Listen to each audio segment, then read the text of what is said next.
Hoje, o Brasil tem 16,4 milhões de pessoas vivendo em favelas e comunidades urbanas, em 5,6 milhões de domicílios ocupados, segundo o censo de 2022. Isso corresponde a 8,1% da população brasileira.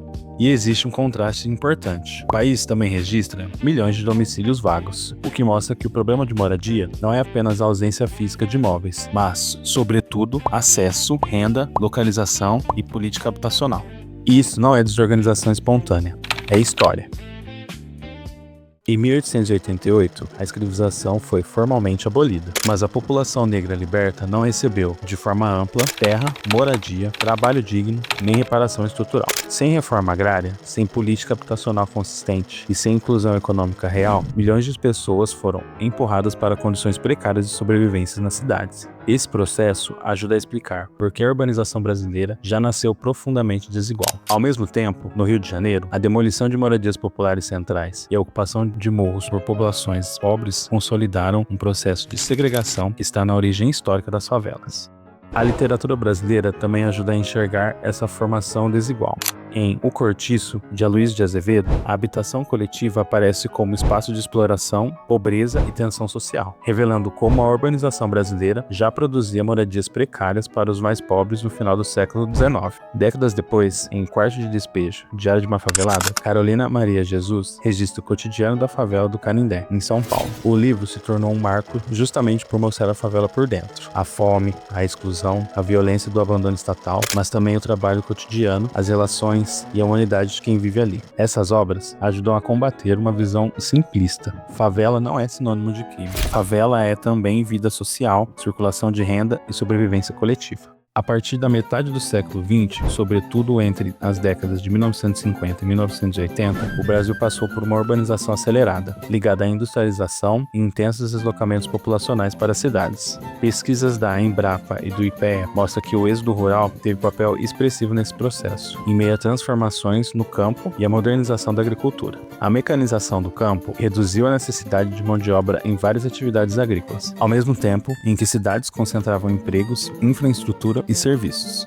O resultado foi a migração de milhões de pessoas para os centros urbanos. O problema é que as cidades cresceram mais rápido do que o planejamento urbano e a oferta de moradia acessível. Quem não conseguia entrar no mercado formal de habitação era empurrado para as áreas mais distantes, precárias ou irregulares. Segundo o IBGE, o Brasil chegou a 87,4% da população vivendo em áreas urbanas, no censo de 2022.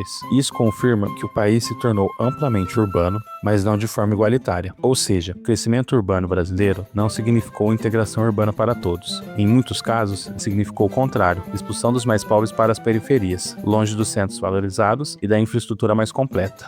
Um ponto central do debate habitacional brasileiro é este: há muitos imóveis no país, inclusive imóveis vagos, mas isso não significa que eles estejam disponíveis para quem precisa morar. Portanto, o problema não é apenas falta de casa, é também preço da terra urbana, concentração imobiliária, localização dos imóveis, especulação, ausência de políticas públicas suficientes. O geógrafo Milton Santos ajuda a entender por que a favela não está fora da cidade, mas dentro da lógica dela, em circuito superior e circuito inferior da economia urbana. O circuito superior reúne grandes empresas, bancos, infraestrutura moderna e os setores mais capitalizados. Já o circuito inferior envolve pequenos comércios, serviços populares, informalidade, autoconstrução e formas de trabalho marcadas pela baixa proteção social.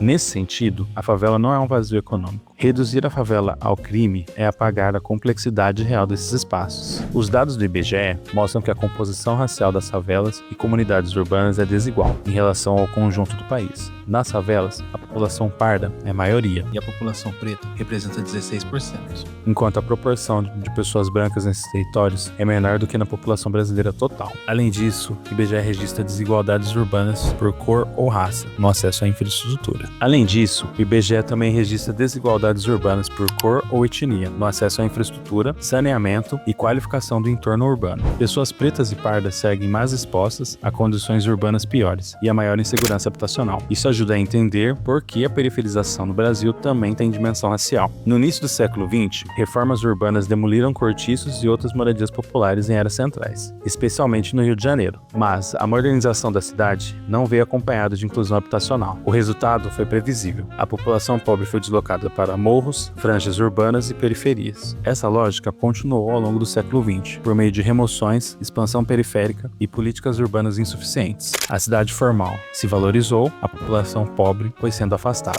Favela não é falha individual, é consequência estrutural da forma como o espaço urbano brasileiro foi produzido.